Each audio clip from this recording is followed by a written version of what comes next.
तो फिर उससे वैसी व्यवस्था भी तो होनी चाहिए। जितने लोगों के लिए भोजन अपने घर में हो, जितने लोगों के लिए बैठने की जगह हो, उतने ही लोगों को तो बुलाया जाता है।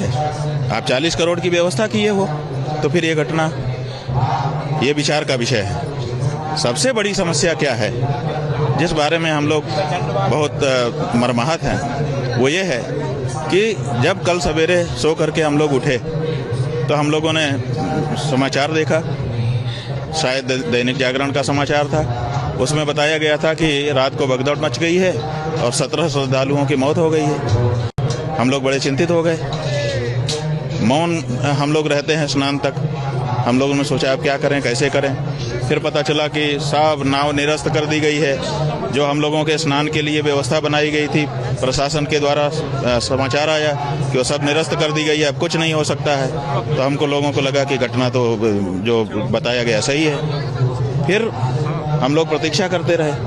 10 बजे के करीब, 10 साढ़े 10 जो भी रहा हो समय, मुख्यमंत्री जी का बयान आया। मुख्यमंत्री जी ने कहा कि कुछ रात को भगदड़ हुई है, ऐसे घटना हो गई, कुछ लोग घायल हुए हैं, गंभीर रूप से घायल हुए हैं और अफवाहों पर ध्यान न दें। फिर उनका ट्विटर आया। ट्विटर पर उन्होंने लिखा कि अफवाहों पर ध्यान न दें। पहले भी उनका एक ट्विटर आया था, उस पर भी सवेरे लिखा था कि अफवाहों पर ध्यान न दें। उससे पहले उनका एक ट्विटर आया था जिस पे उन्होंने मौनी अमावस्या की सबको बधाई दी थी। तो जब हम लोग सवेरे उठे तो अखबार कह रहा था कि रात को भगदड़ हुई है, कुछ लोगों की मृत्यु हो गई है। मुख्यमंत्री जी का जो ट्विटर है वो कह रहा था मौनी अमावस्या की बधाई। उसके बाद फिर थोड़ी देर बाद उनका आता है कि अफवाहों पर ध्यान न दें, और उनका नाम लेकर के सभी चैनल दिखा रहे थे, जिस पे जाओ समाचार जानने की कोशिश करने पर कि अफवाहों पर ध्यान न दें। अफवाहों पर हम लोगों को लगा कि अफवाह रही होगी, कोई आजकल तो बना लेते हैं दूसरे अखबार का। फिर हम लोग जो है सोच रहे थे क्या करें। फिर उनका जब वक्तव्य ही आ गया और उन्होंने किसी भी मृत्यु का उल्लेख नहीं किया, तो हम लोगों को लगा कि ये अफवाह थी, गलत बात है, मुख्यमंत्री जी को बदनाम करने के लिए किया जा रहा है। जब वो स्वयं बोल रहे हैं कि कुछ लोग घायल हैं, गंभीर रूप से घायल हैं, उनका इलाज हो रहा है, किसी मृत्यु की चर्चा उन्होंने अपने वक्तव्य में नहीं की।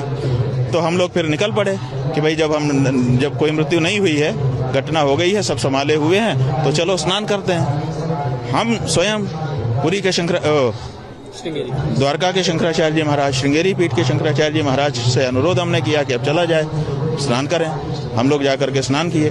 अब आप बताइए कि मुख्यमंत्री ने धोखा किया कि नहीं हमारे साथ। फिर उन्होंने अखाड़े कुल वालों से बात किया कि सब ठीक है। उन्हीं के वक्तव्य का प्रभाव रहा कि उस पहले अखाड़ों ने रद्द कर दिया था कि हम स्नान नहीं करेंगे, बाद में अखाड़े सारे संत महंत सब स्नान किए। आपने हमको धोखा में रखा कि कोई मृत्यु नहीं हुई है।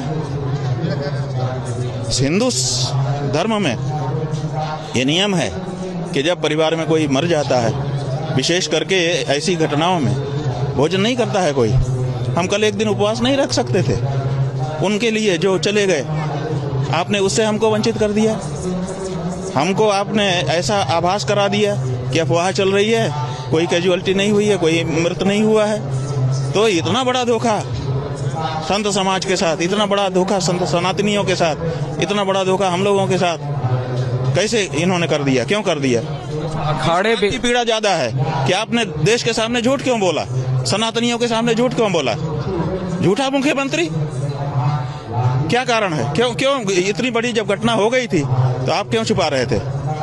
तो इस बात की पीड़ा ज्यादा है कि जो घटना हुई वो तो हो गई, लेकिन इन्होंने उसको छुपाने का प्रयास किया जी। अब तो छुपाए रहे, अब शाम को जाकर के बोलते हैं कि वो हो गया है।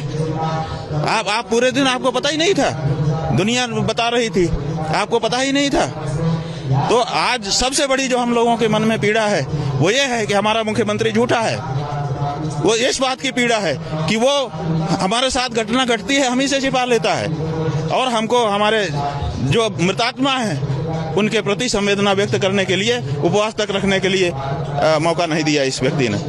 तो हम तो कहते हैं कि ऐसे मुख्यमंत्री को कुंभ पर्व रहते रहते इस्तीफा दे देना चाहिए। ये नहीं है पद के काबिल, ये जनता से झूठ बोलता है।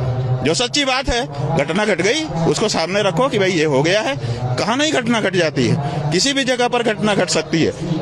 गलती सही बाद में उसका विचार होता है। घटना घट गई, लेकिन उसको छुपाना कि नहीं ऐसी कोई बात नहीं है, ऐसा आभास देना कि सब अफवाह है, सब अफवाह है, ये कहाँ तक उचित है? हम तो सबसे बड़ी पीड़ा इस समय ये हो गई है, बहुत बहुत मन मनमाहत है। जांच के लिए न्यायिक आयोग